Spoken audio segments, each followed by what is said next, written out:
High in the silver birch trees, where the morning sun painted gold on every leaf, lived a young bird named Lumo.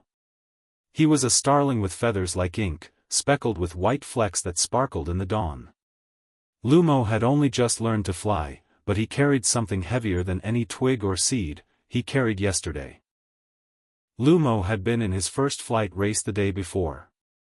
All the young birds from the nearby trees had gathered. The elders whistled the start, and off they went, cutting through the wind, diving through branches, soaring over the stream. Lumo was doing well, until he clipped a branch and tumbled to the forest floor. He didn't finish. Worse, he had landed in a patch of mud, and everyone saw. The laughter of the others echoed in his mind like an unwelcome song. Now, as the sun rose and the birds began to sing again, Lumo sat on a low branch, silent. He didn't join the others in the air. He didn't want to fall again. He didn't want to be laughed at. He carried the weight of his fall, like a stone tucked beneath his wings. That's when an old crow named Varn approached. Varn was known for his strange stories and odd ways. He perched beside Lumo, eyeing the quiet starling. "Why so low, little one?" Varn asked, tilting his head. "I fell yesterday," Lumo said. "Everyone saw. I'm not flying today." Varn chuckled, a sound like dry leaves in the wind. "Ah. You're carrying yesterday again." "What do you mean?" Varn ruffled his feathers. "Let me tell you a story," he said. "About a bird who flew too far with too much." Lumo sighed but listened. "There was once a sparrow," Varn began, "who lived in the mountains. One day, she decided to collect beautiful stones. She found blue ones, green ones, even shiny red ones. She carried one, then 2, then 10.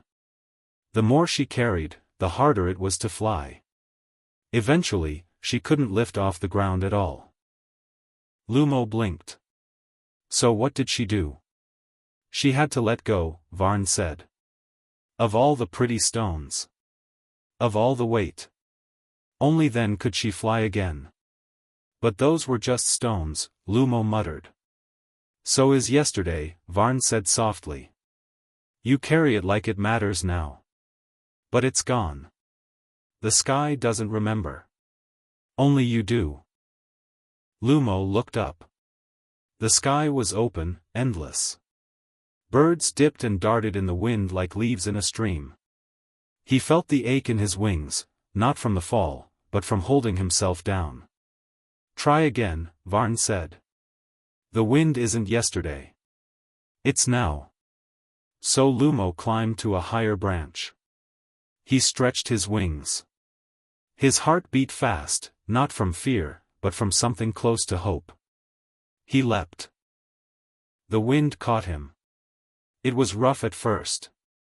A wobble here, a dip there. But he steadied. He soared. He let the air carry him. He didn't think of the branch he hit. He didn't think of the mud or the laughter. He thought only of the sky.